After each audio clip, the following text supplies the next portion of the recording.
गांव में तो सब जगह अकाल की परिस्थिति हो गई है।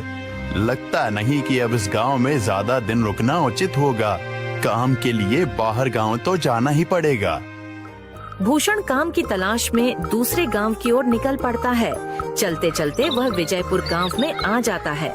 वहां उसका रहने का कोई ठिकाना नहीं था और उसके पास कोई काम भी नहीं था। चलते चलते वह एक अमीर किसान जगत सेठ के पास आ पहुंचता है।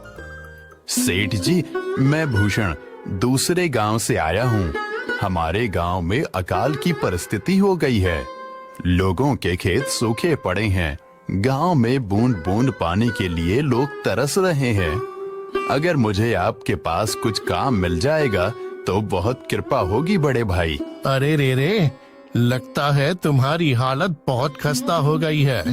ठीक है, वैसे मेरे पास एक काम तो है, पर लगता नहीं कि तुम वो कर पाओगे। सेठ जी, आप चिंता ना करें। मुझे आप कोई भी काम दे सकते हैं। मैं वो काम पूरी मेहनत और ईमानदारी से करूंगा। अच्छा ठीक है भूषण, तो कान खोल कर सुन लो।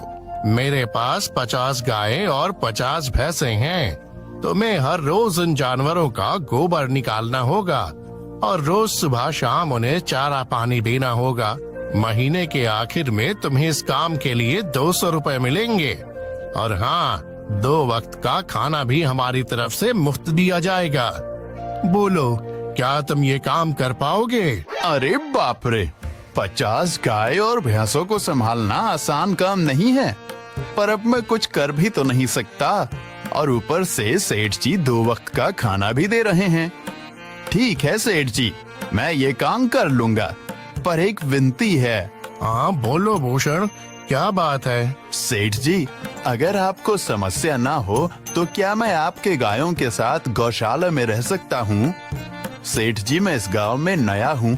मेरा रहने का कोई ठिकाना नहीं है। जग्गा सेठ थोड़ी देर तक सोचता है और भूषण को ऊपर से नीचे तक देखने के बाद उससे कहता है, ठीक है भूषण, तुम गौशाला में रह सकते हो। जी धन्यवाद सेठ जी।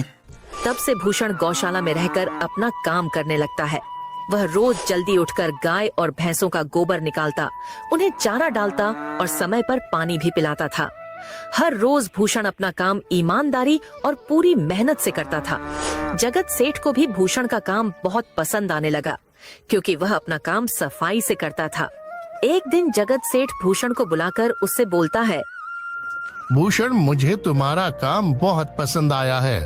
तुम गाय और भैंसों का अच्छा ख्याल रख रहे हो, इसलिए दूध की गुणवत्ता भी बढ़ गई है और गायें पहले से ज्यादा दूध भी दे रही हैं। इसलिए मैं आज से तुम्हारी तनख्वाह बढ़ाकर पूरे 400 रुपए कर रहा हूँ। आपका बहुत बहुत धन्यवाद सेठ जी।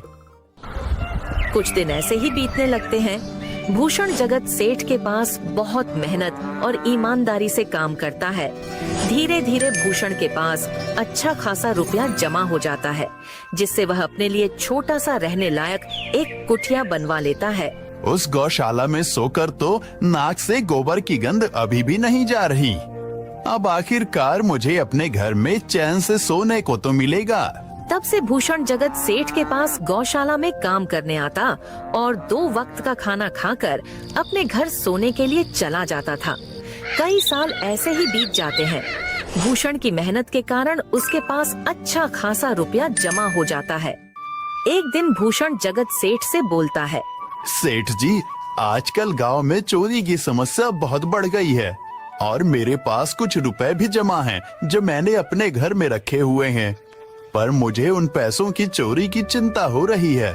आपको तो पता है कि मैं दिन भर आपके पास ही काम करता हूँ और सिर्फ रात में ही घर सोने जाता हूँ, इसलिए मुझे रोज उन पैसों की चोरी की चिंता सताती है। हाँ भूषण, तुम बात तो बिल्कुल सही कह रहे हो।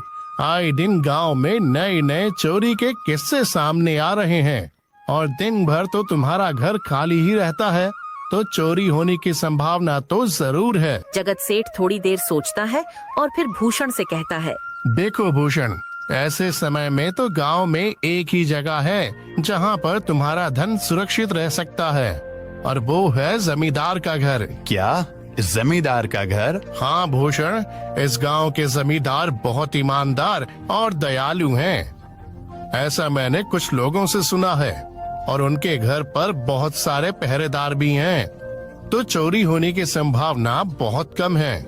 तुम अपने पैसे उनके पास रख सकते हो। अच्छा, ऐसा है क्या सेठ जी?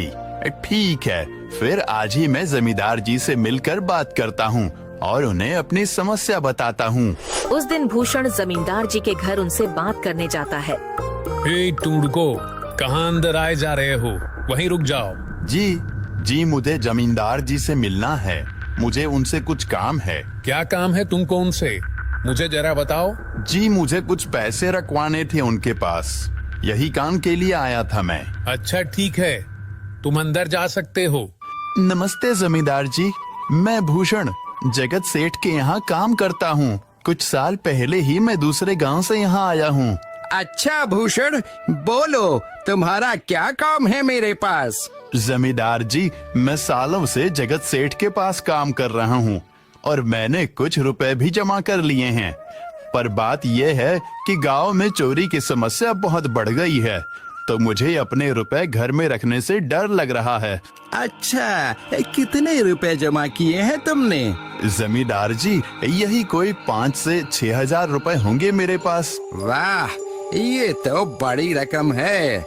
मैंने आपकी ईमानदारी के बारे में लोगों से बहुत सुना है, इसलिए मैं अपनी रकम आपके पास कुछ वक्त के लिए रखने आया हूँ। हाँ भूषण, तुमने बिल्कुल सही सुना है। तुम्हारी रकम मेरे पास पूरी तरह से सुरक्षित रहेगी। तुम अब चिंता ही छोड़ दो, मैं सब देख लूंगा। भूषण अपने पैसों की थैली जमींदार को दे देता है। ये पूरे 5,800 रुपए हैं, आप गिनकर देख लीजिए। गिनने की क्या जरूरत है? तुम तो जगत सेठ के आदमी हो, मुझे तुम पर पूरा विश्वास है। जमींदार जी, आपका बहुत बहुत धन्यवाद। अब मुझे चोरों का कोई डर नहीं है, क्योंकि मेरे पैसे सुरक्षित हाथों में हैं। अरे भूषण, कोई बात नहीं, धन्यवाद तो मुझे बोलना चाहिए, जो तुम मेरे पास आए अपने रुपए रखने के लिए। भूषण अपने पैसे जमींदार को देकर अपने घर चला जाता है। हाँ भूषण, तुम्हारे पैसे मेरे हाथों में ही अच्छे लगते हैं। ऐसे ही भूषण ईमानदारी और मेहनत से जगत सेठ के यहाँ काम कर रहा था। देखते ही देखते 2 साल ऐसे ही बीत जाते हैं। एक दिन भूषण सोचता है, अब बहुत साल हो गए जगत सेठ के यहाँ काम करते हुए। वैसे सेठ जी तो बहुत अच्छे इंसान हैं, पर सोच रहा हूँ कि खुद की जमीन लेकर उस पर मेहनत करूँ, तभी मैं बड़ा आदमी बन सकता हूँ। अब जो मेरे पास थोड़े कुछ पैसे हैं और जो जमींदार के पास कुछ पैसे संभालने के लिए दिए हैं, वो जमा करके थोड़ी जमीन खरीद लूंगा। आज ही जमींदार से मिलने जाता हूँ और अपने रुपए मांगता हूँ। ये सोचकर भूषण जमींदार जी के घर चला जाता है। जमींदार जी, मैं अपने रुपए वापस लेने आया हूँ। आपके पास मैंने 5,800 रुपए दिए थे संभालने के लिए। अरे भाई साहब, मैंने पहचाना नहीं आपको। वैसे कौन हो आप? अरे जमींदार जी, मैं भूषण हूँ। पिछले साल मैंने आपको पैसे संभालने के लिए दिए थे, याद आया कुछ? अरे भाई साहब, मेरे पास कितने सारे लोग आते जाते हैं पैसे रखने के लिए, और सभी के साथ मेरा अच्छा व्यवहार होता है। वैसे आपके पास कोई कागजात हैं क्या? क्योंकि मैं हर व्यक्ति से कागज पर ही व्यवहार करता हूँ। किसने कितने पैसे दिए, किसके कितने पैसे रखे हैं, सबका व्यवहार रहता है मेरे पास। जमींदार जी, ये आप क्या बात कर रहे हैं? आपकी ईमानदारी देखकर ही मैंने आपको पैसे दिए थे संभालने के लिए, और आप अब ऐसी बातें कर रहे हैं। कृपया करके मेरे पैसे मुझे वापस कीजिए। हाँ भूषण, मैं ईमानदारी से ही काम करता हूँ, इसलिए तो तुमसे मैं डॉक्यूमेंट्स मांग रहा हूँ। क्या तुम्हें पता नहीं, जब तुम किसी से पैसों का व्यवहार करते हो तो तुम्हें स्टाम्प पेपर पर लिख कर देना पड़ता है। तुम किसी से भी पूछ सकते हो। नहीं जमींदार जी, मैं आपके पैर पड़ता हूँ, कृपया करके मेरे रुपए मुझे दे दीजिए। बड़ी मेहनत से मैंने वो पैसे जमा किए थे, मुझ पर ऐसा अन्याय ना करें। अरे क्या ये झूठ मूठ का रोना धोना लगाया है? लगता है तुम ढोंगी हो और मेरी ईमानदारी और भोलेपन का फायदा उठाकर मुझसे ये रुपए लेने आए हो। रुक, तुझे अभी सबक सिखाता हूँ। जमींदार अपने आदमियों को बुलाकर भूषण की पिटाई करने को कहता है। इसे तब तक मारो जब तक ये बेहोश ना हो जाए। इस 2 कौड़ी के आदमी ने मेरी ईमानदारी पर सवाल उठाया है, इसे छोड़ना मत। जमींदार के आदमी भूषण को डंडे से खूब मारते हैं। फिर भूषण दुखी होकर अपने घर चला जाता है। भूषण के शरीर पर घाव के निशान स्पष्ट दिखाई दे रहे थे। 2 दिन से भूषण घाव के दर्द के कारण जगत सेठ के घर काम के लिए नहीं जा पाता है। इसलिए अगले दिन जगत सेठ भूषण के पास आ जाते हैं। वह देखते हैं कि भूषण खाट पर सो रहा है और वह बड़ा ही चिंता में नजर आ रहा है। भूषण भाई, तुम 2 दिन काम पर नहीं आए, क्या हुआ भाई? तबीयत ठीक है ना तुम्हारी? कुछ समस्या है क्या? अरे सेठ जी, आप खुद यहाँ आए हो। आप खबर भिजवाते तो मैं खुद चला आता। अरे भूषण, कोई बात नहीं, तुम्हें देखकर लगता है तुम बीमार हो। क्या हुआ है तुम्हें? जगत सेठ, क्या बताऊं, जिस जमींदार के पास पिछले साल मैंने अपने पैसे संभालने को दिए थे, वो आज मुझे पैसे वापस नहीं करना चाहता। वो बहुत लालची इंसान है, वो लोगों को ठग रहा है। और जब मैंने बाद में गिड़गिड़ाना शुरू किया तो उसने डंडे से मार मार कर मेरी पिटाई करवा दी और मुझे वहां से धक्के मार कर निकाल दिया। अरे बाप रे, ये तो बड़ा ही गंभीर विषय है। मैंने तो जमींदार के बारे में अच्छा ही सुना था, पर मुझे भी नहीं पता था कि वो इंसान इतना गिरा हुआ है। तभी मैं सोचूं, हर साल उसकी संपत्ति इतनी ज्यादा कैसे बढ़ रही है।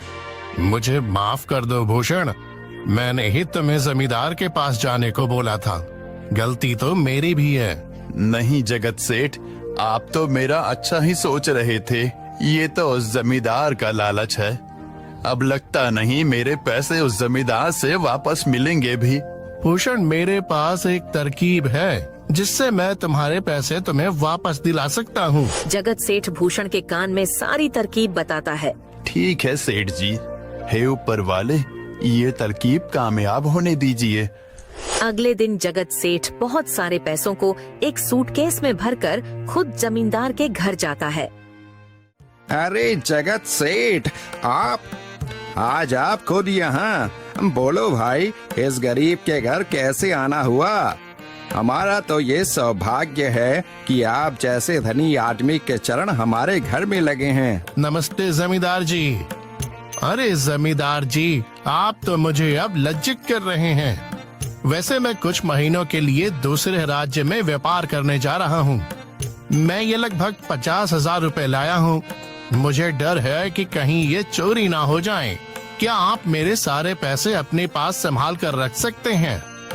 आपके सिवाय इस गांव में और किसी पर भरोसा नहीं कर सकता। अरे जगत सेठ, ये भी कोई पूछने की बात है? मेरे पास आपके पैसे बिल्कुल सुरक्षित रहेंगे। आप निश्चित होकर व्यापार करने जा सकते हैं। इस बार तो बड़ी मछली हाथ लगी है। बार बार ऐसा मौका नहीं मिलता। भारी माल हाथ में लगने वाला है। तभी वहाँ पर भूषण आ जाता है। अरे भूषण, तुम? अच्छा हुआ तुम आ गए। मैं तुम्हारे पास ही आने वाला था। मुझे माफ करना, उस दिन तुम्हें पहचान नहीं पाया। इतने सारे लोग मेरे पास आते हैं तो जरा परेशानी होती है, पर मैं अपनी बातों का बड़ा पक्का हूँ। हाँ रुको, मैं तुम्हारे सारे पैसे अभी देता हूँ। जमींदार भूषण के सारे पैसे उसे लौटा देता है। माफ करना भूषण, मेरे आदमियों ने तुम्हारे साथ उस दिन बदतमीजी की। मैं आज ही उनको काम से निकालता हूँ। भूषण बिना कुछ बोले वहाँ से चला जाता है। अरे क्या बात है जमींदार जी, आप तो अपने बातों के बहुत पक्के हैं। तो ठीक है, मैं अपने सारे पैसे आपके पास रख सकता हूँ। जगत सेठ इतना बोल ही रहा था कि तभी वहाँ जगत सेठ का नौकर आ जाता है। मालिक, अब आपको बाहर के राज्य में जाने की कोई जरूरत नहीं है। अभी अभी व्यापारियों का संदेश आया है और उसने कहा कि वो खुद हमारे गांव आ रहे हैं। अरे ये तो बहुत बढ़िया बात हुई। अब मुझे इतनी दूर नहीं जाना पड़ेगा। सुन रहे हो जमींदार जी, व्यापारी यहाँ आ रहे हैं। अब मुझे नहीं लगता कि ये पैसे आपके पास रखने का कोई मतलब होगा। चलो, आपका बहुत बहुत धन्यवाद। आपने इतनी ईमानदारी दिखाई मुझे। हाँ, पर अगली बार जरूर आपके पास ही आऊंगा। ऐसा बोलकर जगत सेठ और उसका नौकर वहाँ से अपने पैसे लेकर चले जाते हैं। धत तेरी की, ये क्या हो गया? ये 50,000 तो चले गए और जो भूषण के 5,800 रुपए हड़प लिए थे वो भी चले गए। आपका बहुत बहुत धन्यवाद सेठ जी। अगर आज आप ना होते तो मेरी सारी जमा पूंजी वो जमींदार हड़प लेता। भूषण, कोई बात नहीं। जो व्यक्ति मेहनत और ईमानदारी से कमाता है, ऊपर वाले उसका कभी बुरा नहीं होने देते।